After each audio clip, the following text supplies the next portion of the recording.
sunganga naye.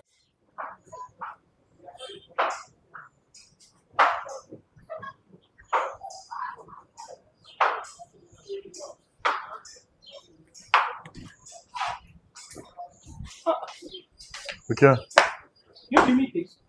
Pardon? Non, na banda qui au tia forfait fallait na arriver. Bah situation mon boy.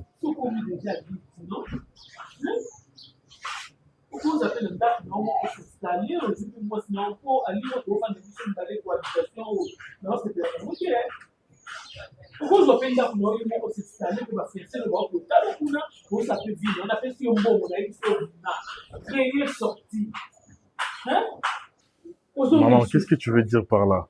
Moi, je t'avais dit qu'il y a Nabima qui, n'est-ce pas, qu'il n'aime pas qui est dans salle et tout. Maman, mais attends. Ozo bengananga ou quoi? Na leki tronda ku maman yebi que c'est na bimi na bimaka.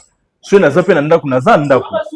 Na za ba recherche na nga bilo na fona sala na machine. Mais maman, nazoto mal à l'aise, Ah OK, je comprends. Donc tellement que au côté ça batuna yo pour ça bon, so pe banine na bilo et tout ça là, nazoto mal à l'aise. Non maman, parce que oyebi que nazala d'accord ya ba mambwana te, oyebi nazala d'accord na moté. Hein maman? Moi ça me gêne que moi ça me gêne que mon rayo ba garçon ba yaka awa et tout ça maman. Maman respectez-moi s'il te plaît. Non. Respectez-moi. C'est vraiment gênant. Maman na ngai. Non, grâce. So comme on dit que so kokayote. Donc nga na otia mal à l'aise pour yo koyamba batu na yo pour na ba bêtise ndenga mwana na komo otia mal à l'aise. Faut chiffrer yo bêtise ne zo balanga. Bêtise nga. Poli.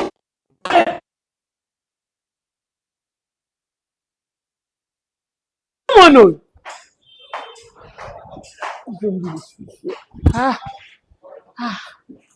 Bato ba oyamba nkolo ndenge nini fai bayamba seigneur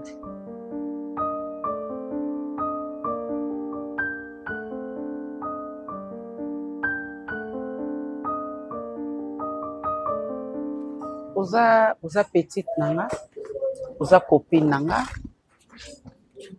oyebi à l'époque na banda partager na makambo kuna ko partager na ote parce que na banda considérer presque des technologies za ko évoluer ne makambo surtout za ko évoluer spiritualité pe za ko évoluer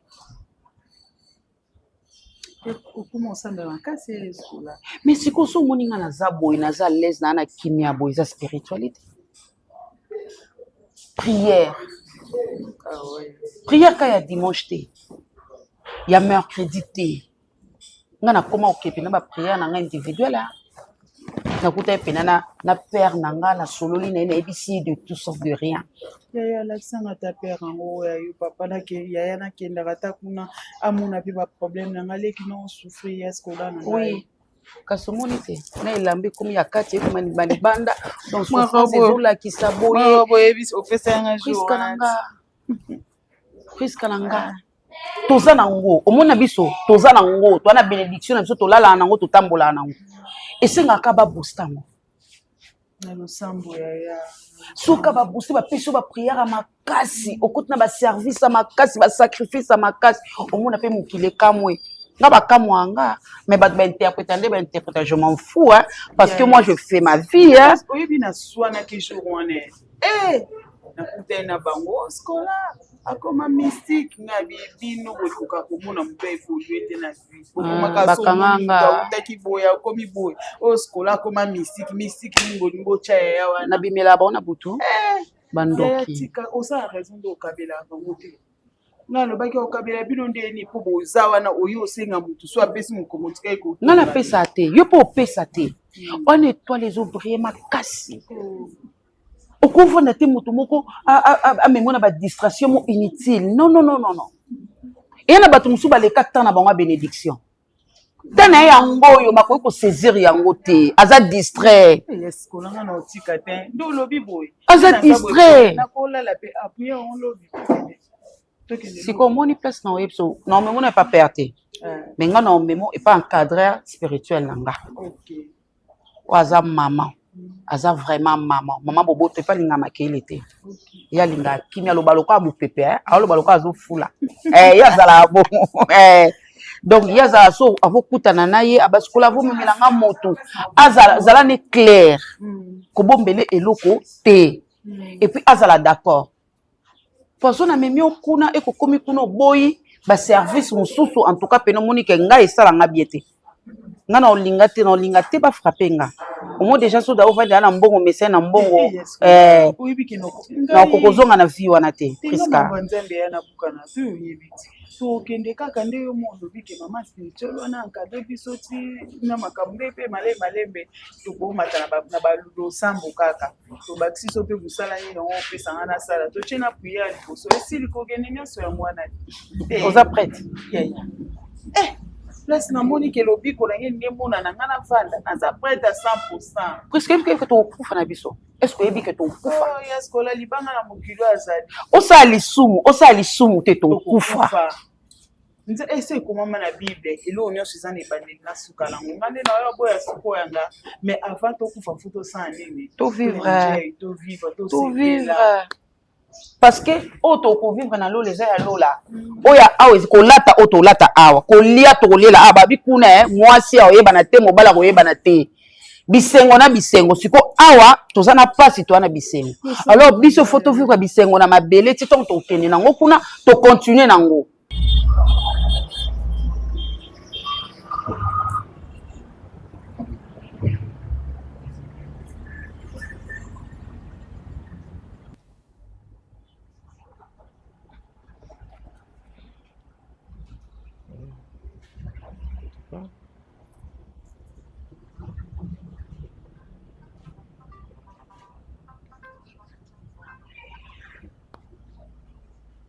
Allô? Oh, Papa Allô? Elko, bonjour. Allô? Oui, allô? Allô, Papa Elko, bonjour. Oui, allô? Bonjour. À qui est l'honneur, s'il vous plaît? Oui, c'est Stéphie Kapinga. Vous vous Et rappelez? s'il vous plaît. Stéphie Kapinga, vous vous rappelez? Nazo combien t'es, Zanani? Stéphie Kapinga. Stéphie Kapinga. Stéphie Kapinga. Oui. Explique-toi un peu. Ah oui, S'il je vous plaît. comprends, Papa Elko. Ouais, Stéphie Kapinga. Kapinga, c'est Voilà, la petite amie de Gabana. Ah, ok. Ouais. Au comprendre, Vous allez bien? quoi. Oui, je veux bien, papa. Et vous-même, vous allez bien? Qui mes alliés? Qui mes alliés? Na yo posa bien. Boni Gabana. Gabana za bien, papa. Navandi karaboy na lobby na kani si yo, au fait. Parce que mutu malamu babo sana kai facilement te na vie na kani si yo na bina benga. Kandi na kani soko benga nga. Na bengi skona ye bata état de santé, soko zantenge nini. Parce que moi mikolele ki mwanda mo. Merci vraiment, c'est très gentil. En tout cas la santé ça va, naza bien, nzamba zo batela na ye hein. D'accord. Santé ça nango bien. Oh. Boni bino pe santé. Te papa biso toza bien, toza bien. Juste que nandenga mabete parce que na solo la kina Gabana.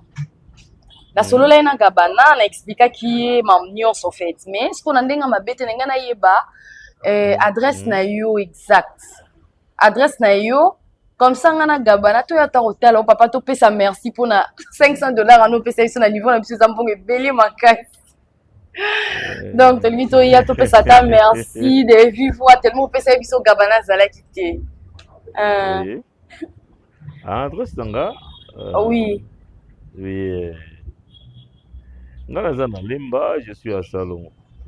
Lemba sa kota bato mbongo penza Lemba Salongo. C'est normal on peut ça biso 500. Oui papa. Ose un peu comique. Ah papa la ngai Lemba Salongo za kota bato mbongo papa neti biso otondo fute na Lemba Salongo to koka. Salongo ba benga léopard hein. En plus. nzamba alalaka te nzamba mawasali pene okutana na mobali na petite ami na nga. En tout cas hasard existera te nasepeli makasi kosolola na yo papa. Adresse moi aussi en tout siko cas une surprise. Oui papa oyebisi nga adresse mopesi nga adresse complétée. Bon, nayoki kalemba salongo c'est vaste. Connaissez Arrêt Dibaya salongo Arrêt Dibaya non. Oui, salongo Léopard. Oui. Arrêt Dibaya. Oui, je vois. Les arana montagne moko na sozo matango. Demandez seulement à du petit.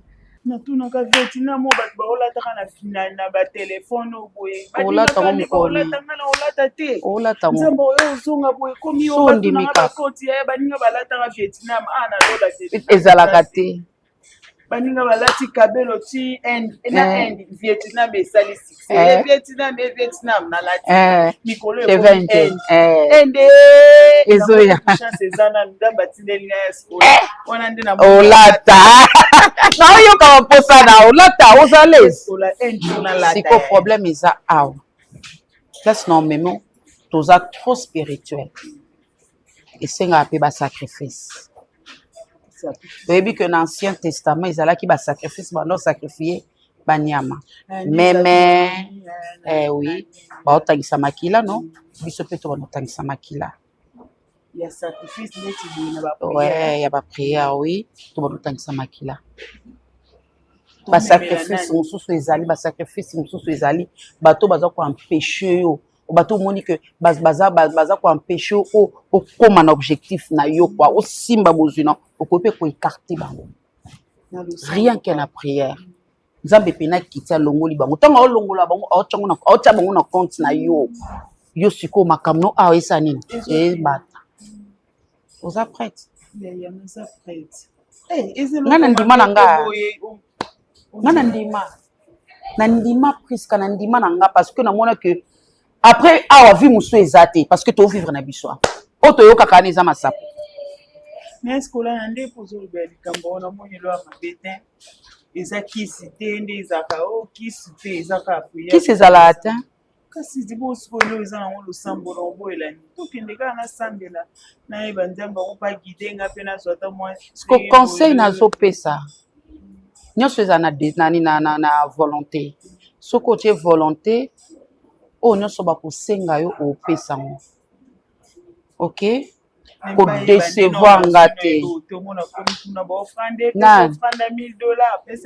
te kuna biso nde topesaka yo ozali eloko opesa te yo opesaka nde basacrifice nga na tangi makila bana besoin makila bana besoin bétoile bana besoin oui makila oui parce que tout ça la sacrifice pour nous avoir pardon ya masumu osani osa sacrifice non dans l'Ancien Testament on na badina ba meme non ba meme bake bakati mutu po ni nzamba yo ka prière na yo et de même na biso de même na biso et bon ce ko sacrifier pe mutu te pona bozwi non et kasi no tu no ko sacrifier te ben oko kate na tuni yo oko kate parce que ça vie oko kate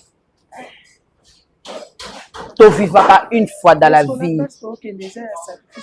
te yo na question na tuni eza entre guillemets non to vivaka une fois na vie ngana bando peso lelo non peso lobi o melobi kuna na kope kolemba mais na ola ki so source esika yo moko bando kendo boaki na opena babenga oni nini babenga ni filet voilà o boaki filet boko pêcher nombre de poissons o yo lingi so pour ça la ngo butu yo so pe moi kaka yo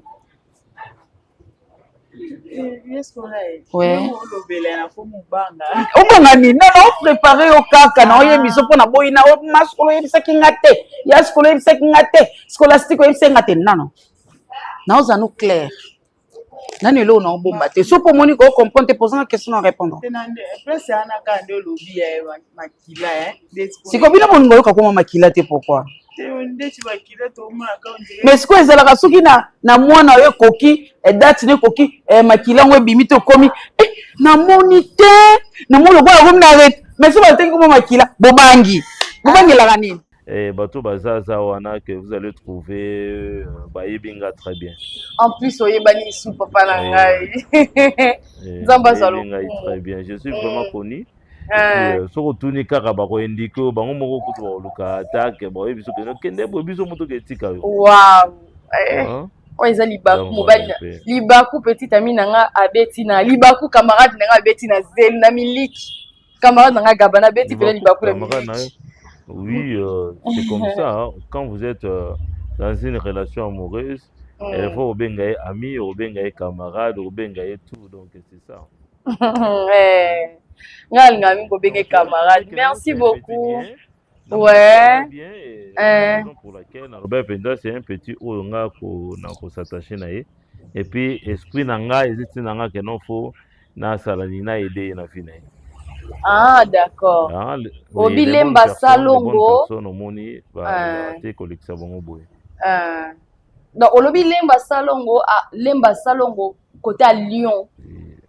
Oui, précisément salongo Léopard. Ah, salongo Léopard. Arrêt d'Ibaya. Ah, salon au nord. Oui, juste. Donc, arrêt d'Ibaya, on a sur la tunique car on a Luka Messi Elko. Maman va dire merci beaucoup, papa. Merci beaucoup, papa. En tout cas, celui où il y a un gabana et aux Arapenza, il y a aux Arapenza le bienvenu dans ma maison. Ouais, toi, il y a un gabana. Un grand plaisir. Ah, merci beaucoup, papa. Donc, ça a un plaisir, ma casse.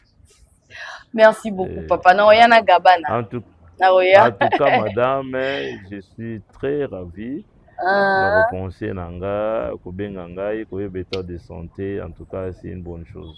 Oh, merci beaucoup, merci. En tout cas, vous allez bien à CPD. En tout cas, il vit ça, Gabana. PC Bambo. Il est là? Te Azala qui m'a déplacé, mon chien. Aibi, c'est un géré ça. Merci beaucoup, papa. Ok, d'accord. Allez, bonne journée, madame. Merci, merci pareillement.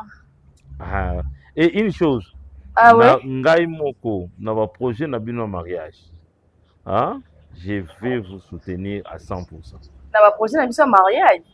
Oui. Un projet de mariage. Ceux qui n'ont pas que vous cohabitez ensemble, moi, dans ça, de sorte que non, votre relation soit vraiment légalisée. Donc, ça, on comprend que vous avez un projet de mariage pour soutenir Bisso, c'est ça, non? Oui. Nous avons besoin d'un salam à papa. Nous avons besoin d'un salam à et les lots, on a signé, bah, 6 et commis 9, 4 et commis Kitty. Donc, nous avons besoin de tout ce que nous avons besoin de papa. Pour te remettre à droit, il y a besoin de ma balle après. Ok, merci beaucoup, madame. Allez. Merci, papa. Bye. Bye. Okay. Merci beaucoup. Sinon, vous parlez bien au téléphone. Hein. Merci. Je vous en prie. Je vous en prie. Merci. Oh, mon Dieu. Elle est gentille, la dame. Non, mais il est tellement mignon. Même par sa façon de parler. Il est vraiment gentil. Elle m'a appelé comme ça pour me dire merci. C'est ne pas donner à tout le monde. Cette fille, ingratitude est comme un belé. Non, mais Stéphie, la reine des chouchous, tu as décroché un gros lot.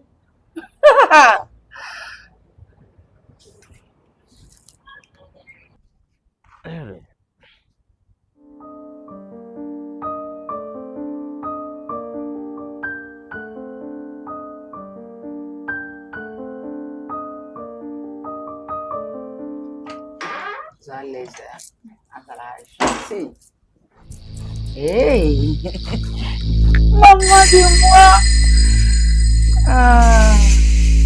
Merci beaucoup, maman. Dis-moi.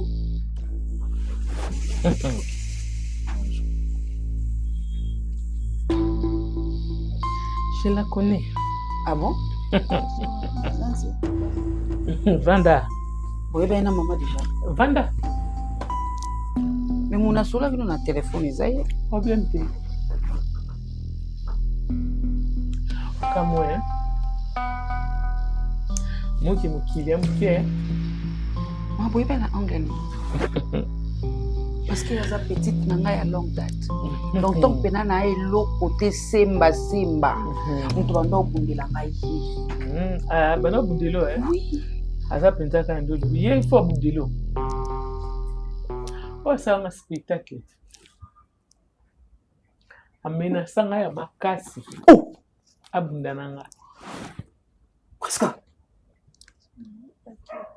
bon de toute façon yango te toza nango awa mpo na nga toyambi mondima sika oyo eza plus important yango wana oyo azalinga défendre mobali na ye na gagnaka ame moko nde ame yango mobali na ye soki fiancé soki mobali na ye bite nalingai juste na aide mpo nakutaka azolela na cabine aokosela moto ya cabine ki apesi ye 1000 francs mpo apesaki ye 1000 francs azali na mposa sa appel na aide nde napesaka ye carte de visite aluka ngai ngosiko nabengisaki l'homme en question abengaki ngai ye moto abengaki nga mama nabenga yo te me nabengi yo mpo naza na mposa vraimen oyo edenga les jours nazolinga namema ye po akoma depte zoa nde ya bandola nde nsima scandale mais je pense qu'ozwi maîtrise chez nous tout voir tout entendre mes bouches cousées ça va ok yo osala yango bien aza déjà un soldat makasi mapinga ntango tozoba mapinga otelemi opesi sali mapinga auzordre mama bon namoni ye asepeli makasi aza matata biso tolinga bato esprit atiaka discipline na charisme aolonga ozwi mokili na maboko osimbi mama ntongo olo wavise deja ocheke aza obapesi betela maboko mama merci bravo osamisa kitoko merci kombo oyebisa nga wana Priska oye kombo Priska mais il faut na baptiser na kombo biso toluka bakombo moko boye ebanda mingi na ba s fo toluka tobaptize na kombo mai wana ezodépendre na papa madame osoyi ye deja okoti awa bazonga susima te ndenge osokoti posali yango mpona bolamu na yo donc ozosimba sikoyo bamontant mo bamontant oyokana na sango wana sikoyo olingi obado tanga yango mpe olingi obado sisa yango na mokolo moko mpo lobi ezanga te mpo lobi eza lisusu eza nde nasololaki newe nde nasololaki biso toza na papa na biso bato na bato baza na baeglise na bango bamisusu babondelaka na nini oyo bamisusu mpe na nini oyo me biso toa na principauté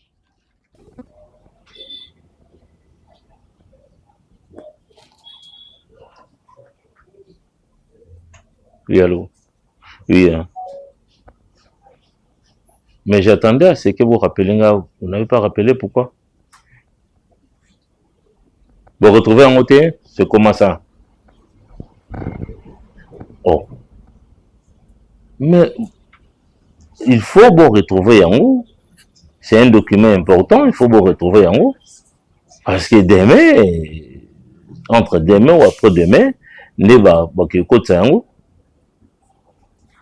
Mais quelle imprudence, vous me parlez de l'imprudence, c'est quelle imprudence ça? Faites un effort, en tout cas, faites un effort, vous langaye document.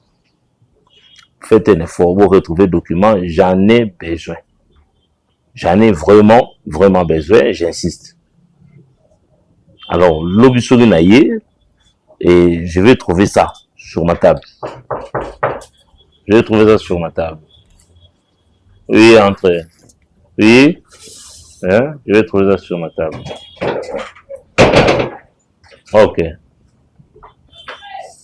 Wow. Bonsoir, papa Elko. Bonsoir, madame, ça va? Ça va, et vous? Ok. Prenez place, maman. Ok, d'accord. Merci. Moi, je suis à la maison. Non. D'accord, demain matin. Ah, on a dit que mon avis, qu'on a juste à la place. Ils allaient déjà prêts pour que ça là. Oui. Bon, donnez-moi, j'ai reçu, il y a de la visite ici. Donnez-moi quelques temps, je vais vous rappeler pour que ça aille. Tout ça là. Ce que tu veux dire là, c'est là. Excusez-moi. Oui, d'accord. Ah, bon, être au téléphone, ça va gêner quand même que Nani, mon père au talent. D'accord. À plus tard alors. Ça va, madame? Ah oui, ça va, ça va. Ok. Tu es venue seule? Bien sûr que oui. Est-ce que je devrais venir accompagner? Gabon est où? Non, mais c'est pas un problème. C'est quand on dit que j'ai une petite fille, à chaque Bon. fois, Gabin doit être là quand je passe. Bon, en fait, vous m'avez surpris parce que je ne vous attendais pas à venir ici. C'est une surprise vraiment. Et te voir comme ça, je dois te voir aussi accompagné par... Moi, je te connais par biais des Gabana. J'aime beaucoup, j'aime tellement les surprises. Voilà pourquoi est-ce que je viens de faire cette vidéo. Ah bon? Donc, venir vous rendre visite comme ça, déjà une surprise. Ok, soyez la bienvenue. La deuxième surprise, encore, je suis seule, je ne suis pas accompagnée. Ok, Sinon, je disais, oui, ça va. Et de votre côté? ça va. Ça va. Au fait, j'étais chez moi à la maison, je me suis dit, écoute, tu n'as rien à faire. Pourquoi ne pas plutôt faire un tour, voir Monsieur Elko et savoir s'il va bien, parce que ça fait aussi longtemps. Et puis la dernière fois qu'on s'est vu chez nous à la maison, et voilà, en fait, désolée, hein, ça me dérange parce que je suis comme ça, en fait. Je m'inquiète beaucoup plus pour le genre, en fait. Et ça me surprend. Ça me surprend parce que on était au téléphone. Bon, même pas une idée de venir me voir ici. Moi, je suis comme ça, je suis plein de surprises, en fait. Ok. Mais en fait, j'ai remarqué un truc. Vous habitez seul ici? Oui. Genre, vous n'avez pas d'enfant, vous n'êtes pas marié, pardon, hein, si je suis un peu curieuse. Tu veux connaître ma vie? Bon, en fait, certes, je suis ce qu'on appelle veuf. Oh, désolé. Donc, j'ai une fille qui ne reste pas ici avec moi, mais elle vient de temps en autre. Elle est plus à l'étranger, elle étudie là-bas. Mais pendant les vacances, elle vient aussi. Et il y a des fois ici chez moi, il y a des fois chez sa maman, la famille de sa maman, oui. C'est ça. Je suis vraiment désolée, hein, je suis vraiment désolée. Non, ne vous dérangez pas, c'est une vieille histoire déjà, c'est déjà passé, les choses déjà passées. Et en parlant, ya bimaka yo osolola na ye yo omona ye oyebise babesoin na yo principauté loba principauté balobaka na vivacité principauté ntango omoni ndenge naloba principauté so otangi déjà kombo na ye na minute oyo asa yoki yo nde obengi te oyo botelemelaka na batini bayebisa bino botelemela bango basala bino na berete oke bango baza wana mpona kozwa po bapesa bino bango basalaka mosala bazwi bapesi bino yango sikoyo bango nde moto oyo badobondela nini nini yango tunanga nini so mama loba na parole te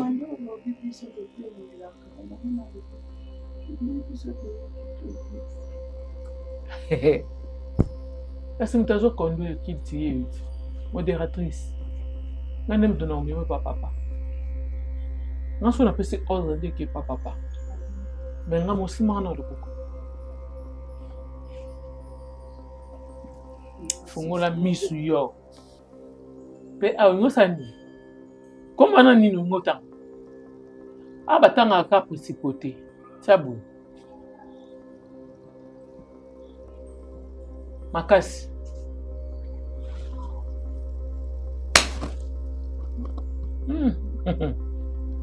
fungola misu baboya bino bomona ti okanga misu pwani ngai biso kanga misu ba oyo tanga na awa te tanga bango te biso monde banzambe wanzambe yo po wanzambe yo po okeye mokili na oyebi te mapinga à vos ordres mapinga na loboko ni loboko wana po otebo na loboko ni ba somo se bakata salimu alizongi sango mapinga bakata yovan mapinga yuzo katangu awa moi lobo nanga tala loboko nanga bien mapinga oza mosala sala sikoyo fo tokota na fungole miso yo bando mona makala moto epela soki mosala na okoboma makala moto wana ekoma pio yo longoli likala moto zwi otiki epamba akoma pio comprendre comprendre so comprendre te loba à vos ordres comprendre makala moto wana eza nini eza étoile ya bato yo bando longola botola yango oyo étoile wana yango nde ememeli chance yango nde esalaki otambola na mituka nde yango nde esalaki bavoyage ovoyage ndenge olingi osi okoti yo amwasi esprit eloko osala na balabala moto nyonso to akosala yango te fo ozala esprit mpo osala omatali kwa mutuka mpo oboya moto akee na mbali oyoka baofongola sikoyo miso par jour il faut bima mwana 10 balles mpe sans pour se protéger ozokanga ya plaisir ya yo moko sentiment ya yo moko oke na ye na chambre nakota oyebi nde osala ti obanda na obino mbali Priska tukosala boye ezala show alongola nyonso to oyo abanda na benoir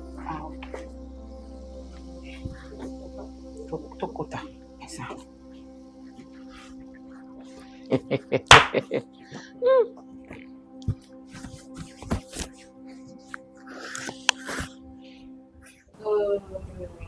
tout ce que vous venez de m'expliquer en fait, je me suis rendu compte qu'il y a un truc que vous n'avez pas dit. Bon, pardon, je suis une femme en fait, c'est normal que je m'inquiète pour de petites choses. Bizarrement, je suis comme ça, je suis beaucoup plus dans les détails en fait. Ok. Et vous faites comment pour manger, pour ranger votre maison et tout, si vous laissez aussi. Si vous avez peut-être une bonne, mais est-ce que la bonne arrive à faire vraiment ce que vous aimez manger? Ouais.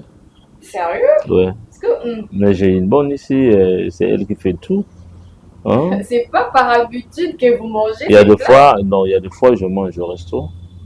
Je commande des plats au resto et puis je pars manger là-bas. Donc voilà. Si ma fille est ici, elle essaie un peu de préparer pour moi. Si elle n'est pas sur place, là c'est la bonne. Et je donne les commandes. Et puis elle sait très bien faire vraiment. C'est une bonne cuisinière aussi. Mais pas plus que moi, hein? Parce que moi, je sais vraiment faire à manger. Ouais, déjà, je suis une fille bas chez nous. C'est beaucoup plus, au fait. Il y a des choses qu'on peut rajouter, vous voyez. Il y a des choses qu'on ajoute quand même. Mais d'abord, c'est la cuisine. Ok. C'est pas un problème. Bon, en fait, néanmoins, vous avez signalé à Diabana que non. Non, c'est ici. Mais pourquoi il pas? n'a même pas plutôt besoin. Mais il doit être quand même au courant. Il doit quand même, parce que vous avez vanté, moi je suis sa femme, et puis regardez, laissez tout, Dieu tout moi. J'avais dit ça, oui. J'ai inventé que je suis sa femme. Comment ça? Bon, je suis en petit non, bon, vous êtes à quel niveau? Sa femme, mais bon, c'est pas vraiment le cas. Je suis presque, bon, je suis même pas sa femme, même en fait, je suis presque pas sa femme aussi. Je suis presque sa petite amie. Non, sois clair, moi je ne veux pas aussi avoir des problèmes avec mon petit. C'est ça le problème. Il faut signaler. C'est un petit que j'ai trouvé, un petit bien. Vraiment, il m'avait aidé.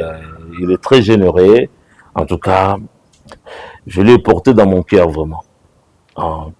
Et lui, vraiment, il m'avait épaté. Il m'a rendu un service qu'il n'a même pas demandé l'argent, mais moi-même, de mon propre gré, j'ai trouvé que ce petit-ci, ce qu'il a fait, je dois quand même le soutenir. Et raison pour laquelle j'avais dit que non, je l'ai gardé comme étant mon propre, on les appelle quoi, des quados. Et il va commencer à faire tous les travaux de punaise, tout ça. Donc, Gabana, c'est un petit très bien. Hein. C'est pour la première fois que je trouve le monsieur. On s'est rencontrés, mais le service m'a fait connaître que non, c'est un monsieur. Tu es un bon mari, hein? Non, hein? Tu es un bon monsieur qui est à côté de toi. Je suis presque un bon petit ami, donc c'est ce que vous devez dire. J'essaie juste d'arranger les choses, en fait. En fait, c'est ce que je disais. Chez nous, les Louba, on nous apprend tellement de choses. Tu sais que... Peut-être d'abord pour une femme, la cuisine, et puis il y a les lits. Donc si je comprends bien Gabana, en tout cas, il mange bien. Hein, tu t'occupes bien de ton mari. Oui, c'est ça que je me dis. Hein? Lui, il est presque un petit ami, mais il mange bien. Encore même plus forte raison si je trouvais un petit ami. Bon. Comment il va manger? Il n'est pas presque, parce que il n'est pas presque. Moi, je trouve que non. Bon, pourquoi? Mais cela veut dire quoi?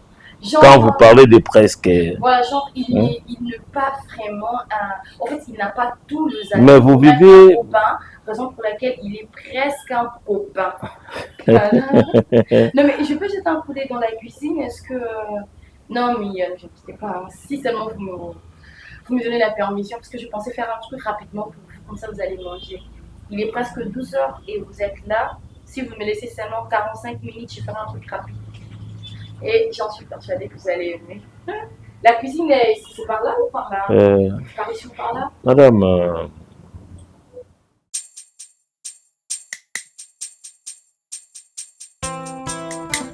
Oh papa, la parole déclare, venez à moi, tout ce qui est fatigué, chargé, et je vous donnerai du repos. C'est toi qui es le vrai repos. Nangona ye painayo, wete konganga, kolongola bazemi bakisi zana litomba te. Merci Seigneur. Merci.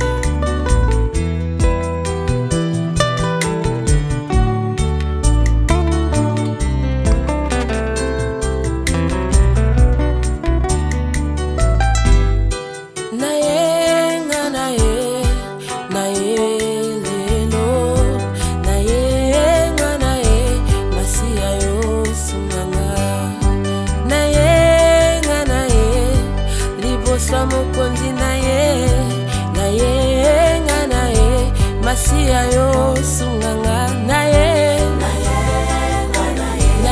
lelo liboso na yo naye Yesu masia yo sunganga ya nanga nakomi na suka liboso na yo naye Yesu masia yo sunganga na bapasi pe minyoko